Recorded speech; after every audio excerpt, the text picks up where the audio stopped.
talking about 3 simple tricks that you can do to have a clean and organized home. These aren't your traditional hacks or tips or tricks that I normally share. These involve this big wrinkly thing up here. No, it isn't my forehead. Or my 5 head. My daughter calls it a 5 head because it's obnoxiously big. No, I'm talking about your brain.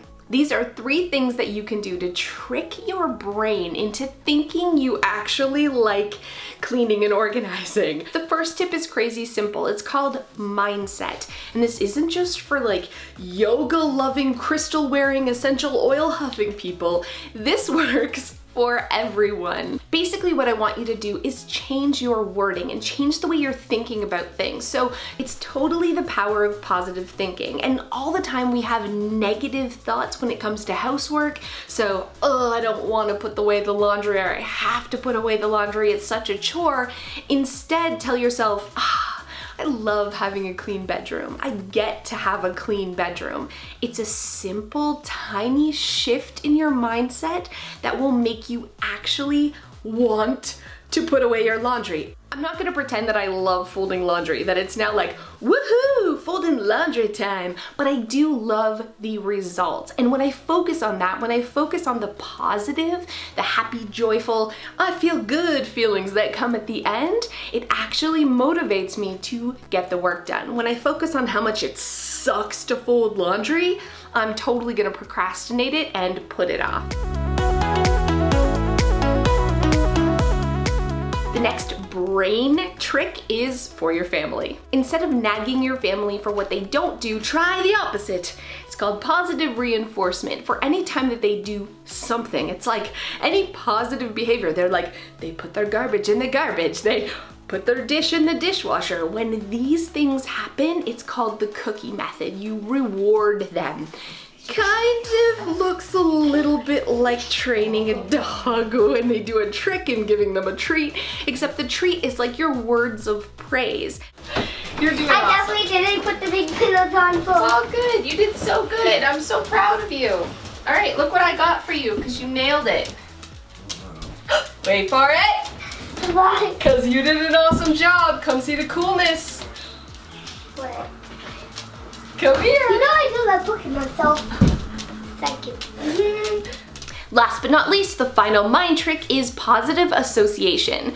So for this trick, anytime you hate doing something, like you know you should, but you're just like, I don't want to, I want you to pair it with something positive. So for me, I'm like addicted to audiobooks. Right now I'm listening to Educated, but the only time I'm allowed to listen to this cool book is when I'm doing housework. The only time I can watch The Walking Dead is when I'm cleaning the kitchen.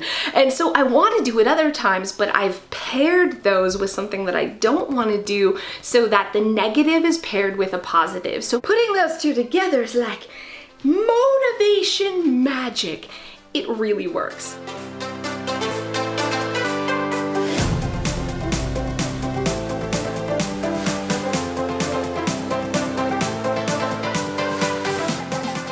Hey guys, thanks so much for those of you who have stayed to the end. Not a funny story today, kind of more like a sad story, just a personal struggle that I'm going through as a parent. And so all 3 of my kids just sometimes can have a really hard time making friends. And I think it's a learned behavior probably from Joe and I because we struggle socially. We're both kind of awkward and just, I don't know, it's hard. It's hard for me to make friends and it's hard to maintain relationships. And I've had my own recent issues with people who I thought were friends that it turns out they were using me. It's just, it happens all the time.